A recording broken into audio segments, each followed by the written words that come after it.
Lors d'un mini-séminaire à Québec, Bernard de Montréal et Richard Glenn discutent de l'ésotérisme et des plans de lumière et de ténèbres. Richard explique qu'il y a une séparation entre les plans de la lumière, atmique, bouddhique, nirvanique, et la réalité matérielle où l'ego joue un rôle important.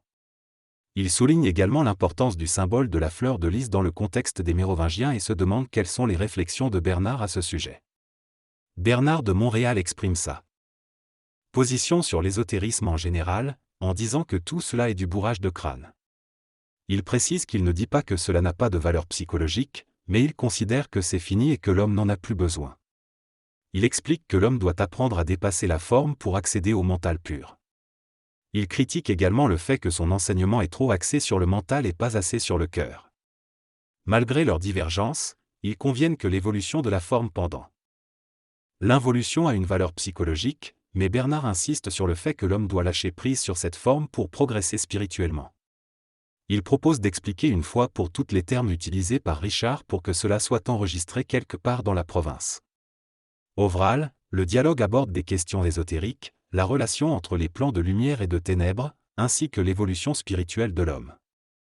Dans cette conversation entre Bernard de Montréal, Boulevard M et Richard Glenn, RG, BDM explique que l'homme est actuellement lié à différents niveaux d'existence, représentés par des cercles. L'objectif de l'homme est de sortir de ces niveaux pour atteindre la réalité ultime. BDM affirme que la réalité n'est pas un monde psychologique ou de forme, mais plutôt un monde d'énergie qui crée des formes. L'homme doit se libérer du monde de la connaissance pour entrer dans le monde mental qui crée la connaissance. BDM mentionne également que l'homme est suffisamment développé pour sortir du monde astral spirituel.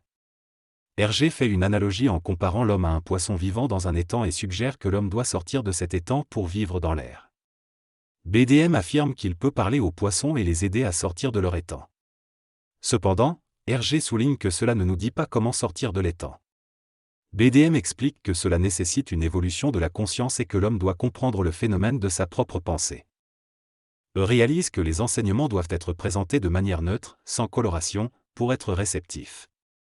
Une conscience créative ne se base pas sur la vérité, mais sur la pénétration de la connaissance dans la conscience des autres.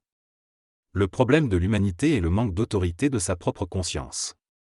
Le dialogue entre Bernard de Montréal et Richard Glenn est possible car Bernard est libre et n'est pas affecté par les paroles de Glenn. Leur collaboration est unique et amusante. Et le sérieux du domaine dont ils parlent. Ces enseignements peuvent avoir des conséquences sur la façon dont les individus conçoivent la réincarnation et les mondes spirituels. Dans cette conversation, BDM affirme que l'activité du plan astral est méconnue et sous-estimée par l'humanité. Il explique que le plan astral est habité par des êtres qui s'ennuient du plan matériel et se servent de l'humanité. Il précise que les lois du plan astral régissent les êtres qui s'y trouvent, y compris les grands maîtres spirituels. BDM souligne que l'étude du plan astral est essentielle pour comprendre l'homme, sa psychologie et son fonctionnement. En réponse à Hergé qui mentionne des suicides, BDM affirme qu'un être humain ne peut pas se suicider de lui-même, mais que c'est l'influence astrale à travers l'utilisation du jeu qui peut amener un individu à se suicider.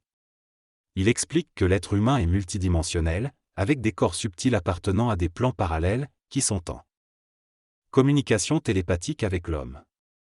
Enfin, BDM souligne que l'astral peut avoir une influence profonde sur la conscience.